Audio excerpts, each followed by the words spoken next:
Ini eh, tentang bagaimana cara membangun membangun diri kita. Masih bagian terakhir tentang goals kita, karena goals ini harus dibangun security-nya gitu ya, keamanannya harus senantiasa bisa terjaga, keamanannya supaya bisa tetap bisa benar-benar tercapai dalam kehidupan kita, sehingga goalsnya nanti kita bisa benar-benar bahagia di dalam kehidupan kita. Saya hanya ingin mengatakan sedikit saja di sini tentang tujuan pekerjaan ataupun karir. Hal yang pertama, ada 4 poin yang ingin saya konfirmasikan tentang pekerjaan. Yang pertama adalah self development atau self improvement gitu. Saya coba sebentar perbesar dulu. Oke, saya ingin dulu sebentar.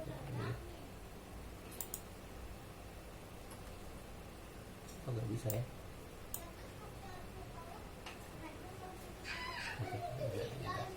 Oke. Jadi bagaimana supaya kita terus berkembang sepanjang hari kita? Anda hanya benar-benar bisa lebih baik gitu ya. Oke. Jadi balik lagi. Yang pertama adalah pentingnya untuk mengembangkan diri. Kita harus benar-benar sebaik apapun yang ada di kepala kita, gitu ya. Jadi kita harus membangun kekuatan otak kita dan pengetahuan kita, terus membangun setiap harinya. Karena pengembangan diri itu sangat penting, dan sungguh masukan yang Anda masukkan ke dalam kepala Anda itu berasal dari 2 tempat. Yang pertama, kepala kita itu akan terisi dari 2 tempat. Yang pertama datang dari siapa rekan kita bergaul. Yang kedua adalah apa yang kita baca. Jadi pastikan teman-teman yang kita ajak untuk bergaul itu adalah teman-teman yang baik. Jangan hanya teman-teman yang ngajak misalnya dugem setiap malam, main game setiap malam, ngobrol sana sini, ngomongin orang, yang hanya membuat kita makin depresi dan negatif gitu ya. Ya mungkin sekali-kali kita ibaratnya berdiskusi gitu tentang kehidupan, ya is okay. Tapi kalau misalnya setiap hari dengan orang-orang yang membawa kita semakin negatif dan depresi, ya jadinya itu akan mempengaruhi kita juga. Ya apa baik-baik ibaratnya mungkin sekali-kali jalan-jalan gitu ya, healing ya. Jika penuh dengan teman-teman positif, ya bersama teman yang positif yang membangun Anda, ya is okay. Tapi jangan hanya bergaul dengan orang-orang yang negatif sepanjang waktu gitu ya, karena itu akan berdampak buruk bagi kita. Demikian juga misalnya jika kita hanya terus membaca koran gitu ya, isinya berita tentang kebakaran gitu, ataupun tentang berita kecelakaan, tentang pembunuhan. Wah, lama kelamaan kepala kritik pemerintahan misalnya ada koran yang seperti itu, ya hal yang menyedihkan dan yang semacamnya membuat kita khawatir, membuat kita negatif, itu akan terus masuk ke dalam kepala kita gitu ya. Seperti teman yang terus menerus bilang kepada kita, wah parah nih minyak naik lagi gitu ya. Ya itu memang faktanya misalnya gitu ya. Tapi bagaimana kita juga kan harus belajar bagaimana cara menyikapinya secara positif gitu ya. Nah, oleh karena itu kita tidak hanya perlu membaca koran, tapi juga perlu membaca buku gitu ya, mengembangkan pembelajaran kita. Tontonan juga misalnya, kalau hanya menonton misalnya, ya saya tidak bilang misalnya TikTok itu negatif gitu ya, ataupun juga melihat status orang teman gitu ya, atau melihat YouTube yang berisikan tentang hiburan-hiburan, sesekali mungkin bisa membuat kita refreshing. Tapi kalau terus-terusan menonton itu gitu ya, dan kita kurang menonton sesuatu yang bermanfaat buat kita, akhirnya kita akan mengurangi self improvement diri kita. Jadi tetaplah bergaul dengan orang-orang dan yang baik dan buku-buku yang layak baca untuk Anda pikirkan. Itu hal yang pertama yang perlu kita lakukan gitu ya, supaya kita terus berkembang. Yang selanjutnya di dalam pekerjaan, selain mengembangkan diri, adalah jangan creeping, bukan menjilat, ibaratnya terlalu pengen dipuji bos gitu ya, apa ya bahasa yang ingatnya. Saya ingin mengajak Anda memikirkan tentang kenapa sih harus merayap gitu ya kepada bos gitu ya, PDKT terus kepada bos itu, apakah itu penting atau tidak gitu ya. Bos sebenarnya, kalau pada akhirnya saya merasa bos itu sebenarnya tidak terlalu penting. Kenapa gitu ya? Jadi kalau misalnya kita ingin profesional, itu bukan hanya karena ingin dipuji oleh bos, ingin dipandang oleh bos gitu ya. Karena apakah mereka itu akan selalu ada di depan bersama kita gitu ya. Apalagi kalau misalnya saya sudah bekerja di beberapa perusahaan, biasanya saya kerja sama bos tidak lebih dari 5 tahun, 2 tahun ganti bos, bahkan ada bos yang hanya 1 tahun ganti lagi gitu ya.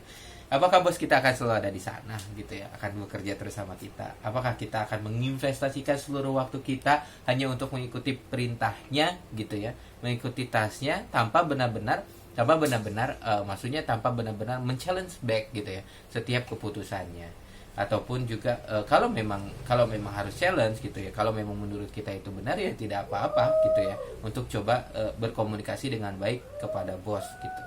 Karena ya dalam kerja kita mungkin berbeda dengan gaya militer misalnya. Saya juga kurang tahu ya, saya kan perintah komandan memang harus dilakukan misalnya. Tapi kan kalau di area kerja kita bisa menegosiasikan.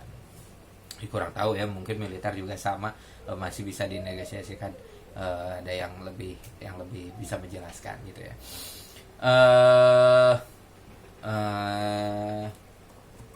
Selanjutnya,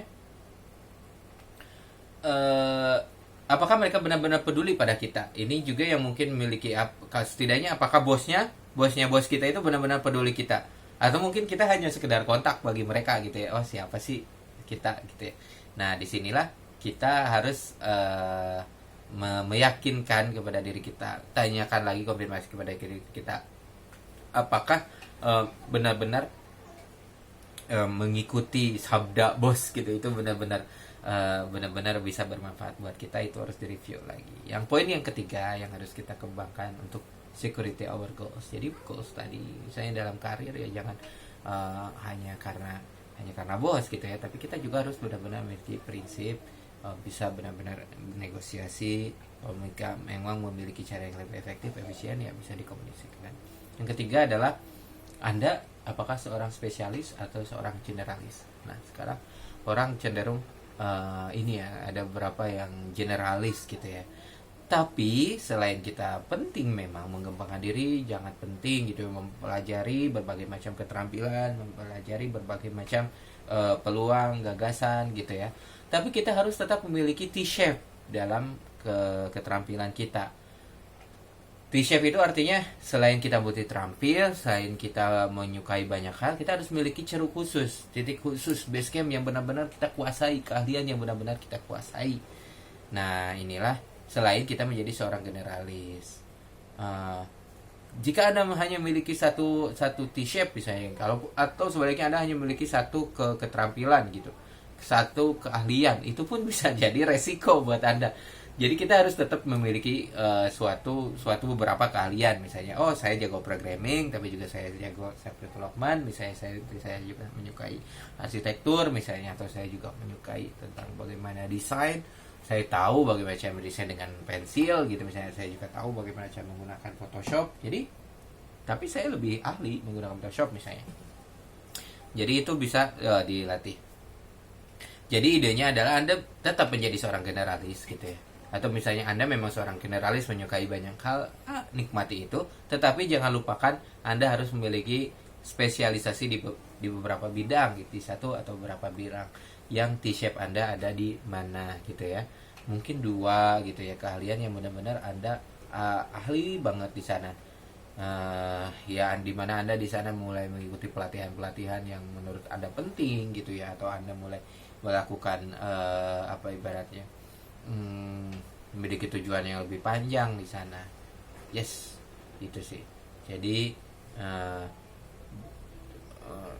karena misalnya Anda menyukai musik gitu ya, atau Anda menyukai gaya tentang ilmu politik misalnya, ya jalani saja gitu ya.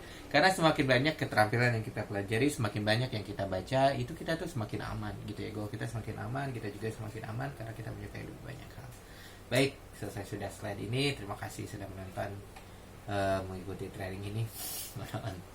Mengikuti training ini. Mari kita lanjutkan pada slide selanjutnya. Terima kasih.